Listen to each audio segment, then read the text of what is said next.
go to my Instagram, Dr. Boyce Finance. You can see Jeff Lightsey Jr.'s breakdown, which is the best breakdown of any analyst I've seen anywhere. He's better than a lot of these guys on these major shows because he went into things that people did not know about the situation. All right, so this is the last thing I put up there. Just kids talking again. We didn't inherit wealth; we inherited excuses. So don't leave excuses. Leave wealth for the kids. And this is just some imagery from last night at the Real Table Talk Pod where we were talking about just we had about a good 2 hour conversation with the audience and Dr. Alicia, with her being a therapist, she was able to come in with a perspective that I thought was powerful. And this is just another note with me. Just I don't know. They say I look cool with sunglasses or something, but I'm not this cool in real life. And just a reminder, a security isn't in a salary, it's in a system.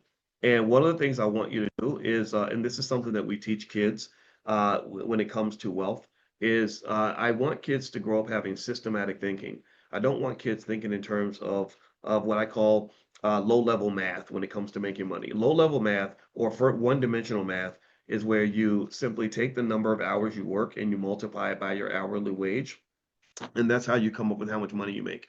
So if I make $50 an hour and I work 40 hours, I make $2,000. That's bad math, and the reason it's bad math is because you're making an impossible trade. You're making the impossible trade. The impossible trade is where you're trading time for money. You should not make a trade of time for money. Your time on this earth is limited. Your time on this earth is valuable. The time that you have, it should be spent in more important areas. It should not be spent with the corporate plantation, in my opinion. The better math to use is systematic math. Systematic math says if I have units that I sell for $50 a unit and I sell 40 units, I make $2,000. So I sell 50 units of a product, or I sell 40 units of a $50 product, I make $2,000. That equation is a better equation because that takes time out of that time is not involved at all. There's no time variable in that equation.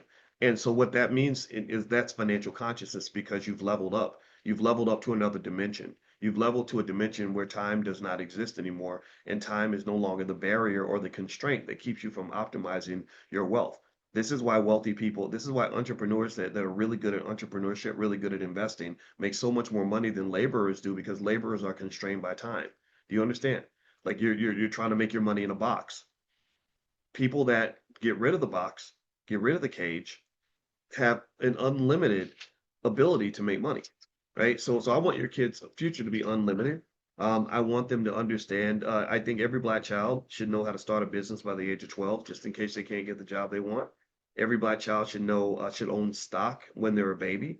Every black child should know the difference between being an owner and being a renter. They should know the difference between being the worker and being the boss. They should know these things. They should know the power of ownership. If they know these things and you train them well and you drill them consistently, put them in spaces where they're getting repetitive drilling, repetitive introduction to these ideas, maybe they even have the dopamine driven experience of actually making money by selling a product. That will give them a high that they'll never forget. It'll make them say, "Oh gosh," like it's almost like once you go black, you never go back, right? So that to me, going black means learning how to build wealth. So you going back? Yeah, I gotta go, but Oh, don't forget to bring my stuff. okay, I won't. Wait, how much stuff have you got? The stuff, but don't leave it, boys. I won't leave it, but remember I was telling you that there was too much stuff. It's just Okay, 10. all Every right, time all right. 10. I just brought 10 packages with me. But that was like 800 pounds. All right, so anyway, forgive me. Give me a second while I argue with my wife. Well, give me some sugar. I'll Okay, take it. just 10. Please All right, don't leave I'll it at I'll home. bring it.